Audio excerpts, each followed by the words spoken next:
What's up, guys, and welcome to the first dungeon, and today we're going to be getting the Pendant of Courage.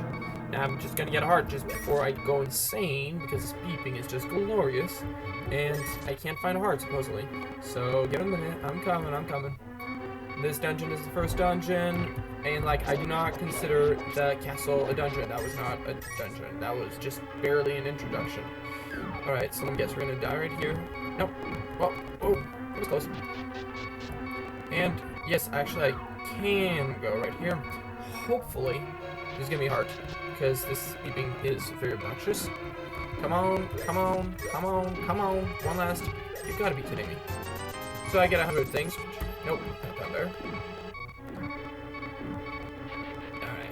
And see, once again, the game produces this 3D effect by having the same images overlaid over each other, which is, as I've said many times, ingenious. The games back in this time were very rudimentary. You could not have a lot of details that were not used multiple times because of the space requirements. These games were built extremely precisely. You only had so much space to be able to build simple things. So you could only have a certain amount of textures.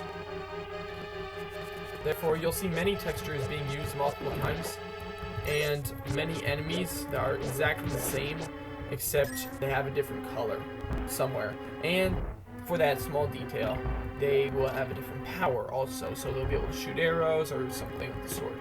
Now I got the map already, so just to give you a quick idea how big this level is, it's really not that large. This might look large, but it only has 2 levels to it, and it's straightforward. You don't have to go over the same spot multiple times, and even though you might see a room and you might see the room and then you're like, well, I've already been through that room. Actually, maybe you might need to go again, because as you can see just in this place, I have to go under later. Not necessarily now, but later. Now that's a little trap on the ground to be able to open both doors. I'm gonna head right over to this door, and see, you can see, I love how this game just does that. It shows you the treasure chest. It's sort of like on the corner, so you can barely see it, but it's huge.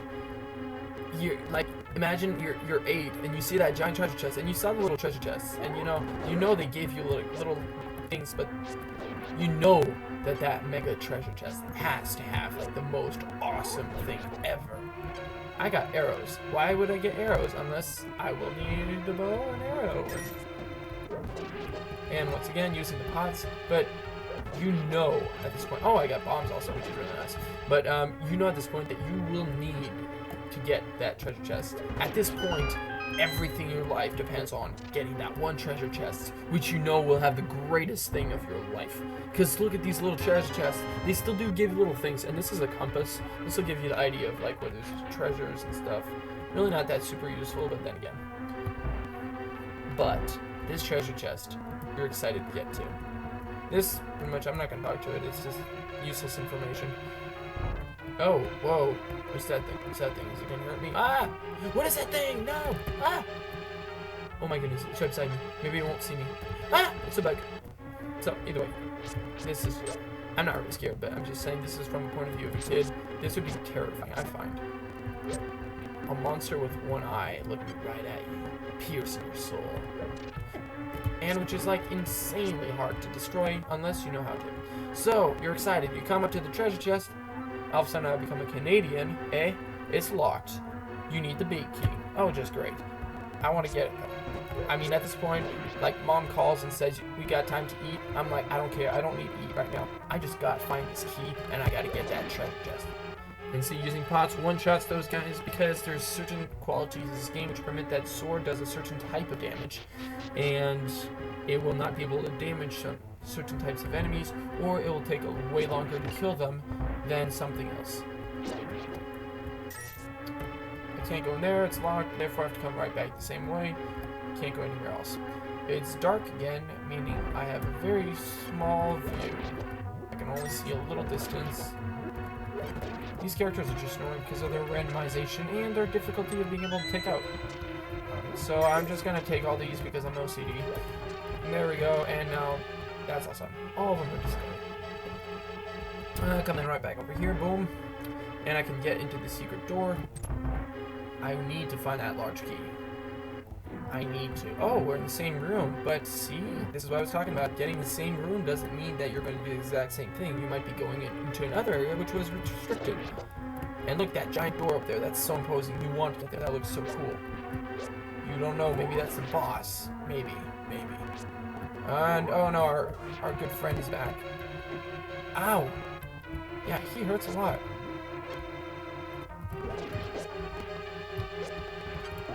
How do I keep on getting these arrows? And yes, those are supposed to be arrows. I don't understand. That might mean that you might need to get arrows. Whoa, I just got 20 coins. That's awesome. And that's open. Yes, is this going to be the large key? Is this going to be a large key? Yes, it is! Alright, now my ultimate goal is, well, first of all, that door looks really cool, so I want to go. Yes, alright. I need to find that treasure chest, because that's my ultimate goal in life right now. I need to find what's in that treasure chest. This game is just pulling me in. What is it? Yes, come on. Boom! What is that? A bow. You can shoot arrows until you run out. What? Of bows? I have a bow with arrows. Yeah. Boom. Oh, whoa. Remember those guys take 2 shots to take out? This is 1 shot. Oh, what's going on? What's with these flying heads? Okay, and whoa, this guy's coming. 1-shot kill. Boom. This, as I said, this dungeon is very straightforward because you only have to go in the same area, like, almost no time. Ah! I just want to get the coins. Later on in the game, coins are really not as useful because you get so many of them, but at least in the beginning, you really want to get as many coins as you can because you will be able to buy items and important things. Interesting details in the dark, how the enemies still pop up. Sometimes. Certain details of the enemy you'll be able to see, like if you shoot an arrow in one of them and it doesn't kill them, you're going to have an arrow flying through into the darkness. Watch, those guys, not only do they hurt you, which is annoying, and they're unpredictable and unkillable, but they also take magic away from you. Wake up. Oh, great. Now 2 of them woke up at once. Whoa, I was right on him. Sick. That's just one of the aspects of trying to make the game 3D with only 2 dimensions actually being shown, is that you will be shooting and you think you're hitting, but in reality you aren't. I know this place already. Boom, that's the only one. All the other ones don't work. So it saves you a lot of time, and let's just take them out. No. Ah, sick, whatever. Alright, boom. Whoa. Ah. Okay, so a red one. See, as I was saying, using the same textures multiple times to save space. It's the same enemy except he's red. And apparently that means he's harder to beat. Now this thing on the ground, look at this. This is imposing. Look at the door sides. They're really creepy looking in. What does this mean? 1 shot, baby. Alright, wake up. Only you, though. Not both. Ah, sick. Now I got... Ah, that was a close call. Now we're gonna trap ourselves in here. Oh, dodged. You see me rolling. Ah. Also, even if they're just asleep, if you touch them, it still hurts you, which is typical of older games. That like in newer games, if the enemy is not attacking you, it won't hurt you. But in these older games, if you just touch the enemy, your character came in contact, oh, then it would hurt. Alright, what is this? Guess what? I have to use my newly acquired item that's only found in this dungeon to be able to take out this guy. That's very surprising and very typical. Just kidding. That is very normal of Legend of Zelda games, and this is like super easy boss. Each one of these take 2 shots. They're actually, or 3. So both of these are 1 shots at this point. Oh wow.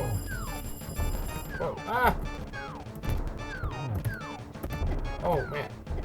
Okay, so apparently when he's above me, I can't hurt him, which is annoying. But I can still hit him direct like that. Alright, I get a new heart. That was pretty easy.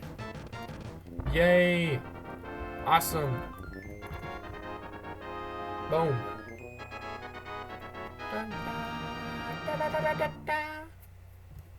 You just won the Pendant of Courage. Take it to the old man. Only 2 pendants remain. Da-da-da-da. Other thing that was implemented into this game is you don't have to go back all the way to the beginning. You just have to do this, and you don't have to, like, beat the boss. Like get through the entire level. You just like have a teleporter, which is also implemented in Twilight Princess, and I believe a lot of the new Zeldas have the exact same thing, and if not all. So it's nice because or else you would have to go through the whole entire dungeon. It's like, ugh. But of course, if you miss something, then you have to do the whole thing again. Yay! So you got the pendant, and I'll tell you 3 or 4 generations ago, blah blah blah blah blah blah blah blah. If you want to watch the story, you watch it yourself because I've seen the story like 12 times. What in the world? The Pegasus shoes. Now you can execute a devastating dash attack. Hold A for a short time. Helpful items and hidden in caves in the east side of Lake Hila. Get it? Yeah. So you have to go get that. And now this hole in the wall that we'd seen even earlier in the dungeon, well not the dungeon, but the downstairs of the castle, well, here we find it again. And you know what we have to do? Legend of Zelda typical, put a bomb. At least it's easy to see, you know, like the original NES version was, you just had to randomly check. So I got 3 bombs, so 1 for 3. That's already worth it. It was already worth it coming in this room. Wait a second, I'm sorry. Unintentional mishap. 50 coins, why not? 50 coins, why not? I have 363 coins already. And I will have to use coins already, so why not? So at this point, this is how it looks. And, yep. So, that's about it. And did I just take the wrong side? Yes, I did. But let's test out these Pegasus boots. Boom. Boom. Boom. Boom. Yeah! So, although you're able to do attacks, the most important thing with these shoes is that you're able to go fast. And like, Sonic fast.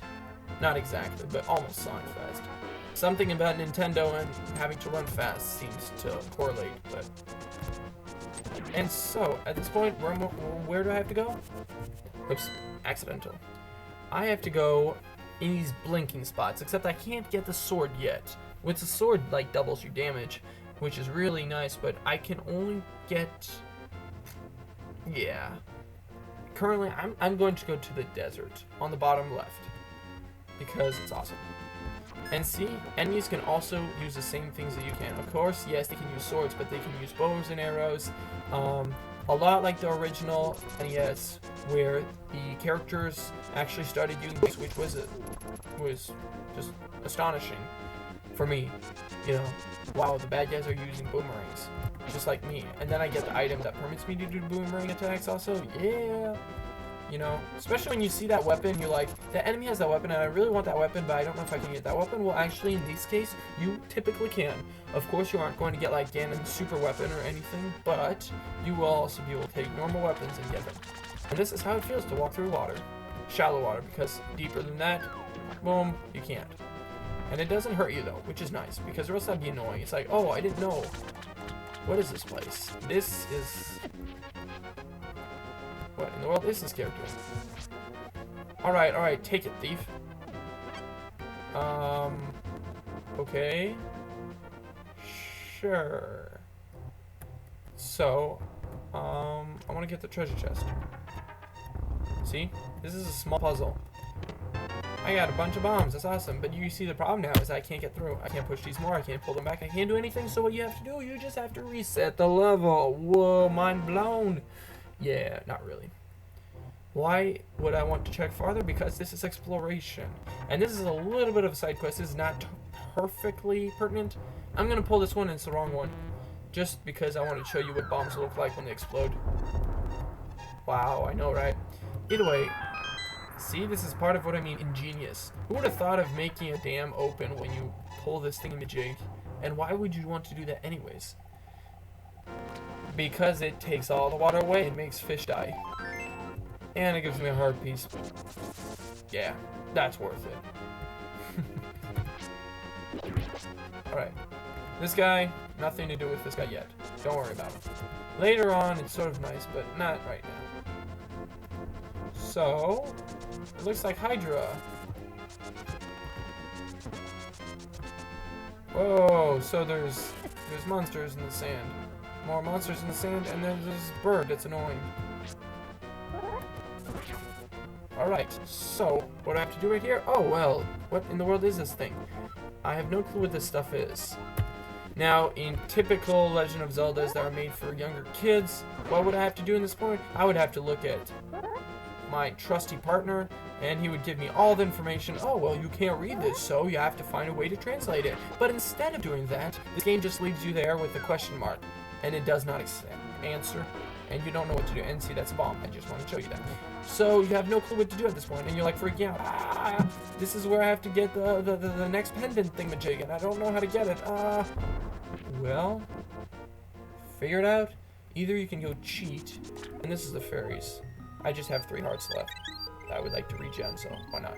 But instead of going to see all the little cheat sheets and stuff like that, which is an option, okay, I agree. But seriously, that's not what Legend of Zelda is supposed to be. Somewhere where somebody just looks on forums to find cheat sheets. That's boring. What I have to do is I have to find a way. And because I didn't explore much, you didn't see it, but there's actually a library, which, duh, should have a translating book, right? Yes, correct. Thank you. That was very complicated, and I'm happy you understood that. So I'm just going to find this book, which is really not far away.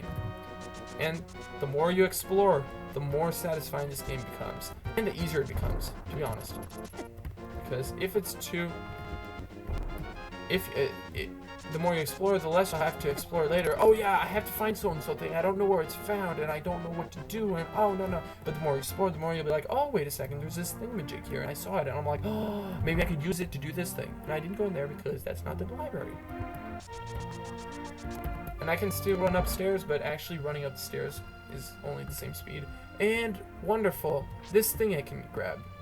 I'll grab it. Wait a second, how can I grab it?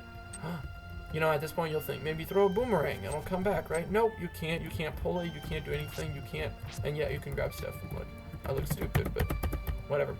What you have to do, wonders, boom. That's being original.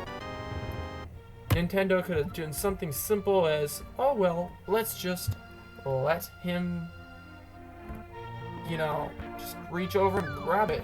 Because they've done it this far. No, instead, the game decided to say, hey, let's do an extra little simple puzzle. Let's try to have him find a way to get up there because I'm a kid, remember? So I'm short and I can't reach things. How do you want us to do this? Well, let's make it so he has to run into it, making the whole bookshelf go berserk, and then he can get it. And see, I run faster than arrows, which is quite a feat, you know. Think of that. So that's how originality was input even more in this game, which I think is already original enough as it is, but hey, I'll take anything more you can send at me, because Legend of Zelda games should take brains to play. It shouldn't be the type of game that you can just casually not really think much and just go slaying enemies, and so that's why I'm not sure what I think exactly of Hyrule Warriors yet. It's a fighting game. You don't have to think, is that a Legend of Zelda game? No, not in my opinion, not in my definition. It's not supposed to be a fighting game. It's supposed to be an exploration, an adventure, and a puzzle-solving game. Instead, they decided to do some sort of strange thing. So, wait, I still can't read it. What am I supposed to do? Oh yeah, I have to grab the book. Which, actually, I find it could maybe not have done because it's sort of annoying. I have to switch over. I'm like, why should I do that? To open the way forward, make a wish here, and it will be granted. And here, I don't have to do anything. So, sort of a mess. Disregard that. Boom. Another aspect of the game being original is, wow. Who would have thought that you would have had to pray or done some sort of prayer to, like, the goddess of Hyrule, and then the thingamajigs would have turned around? You know, think of it. And here we are. Another dungeon. If you enjoy this, please watch the rest of this episode. Not really, I mean, the rest of this series. And guys, have an awesome day, and be awesome.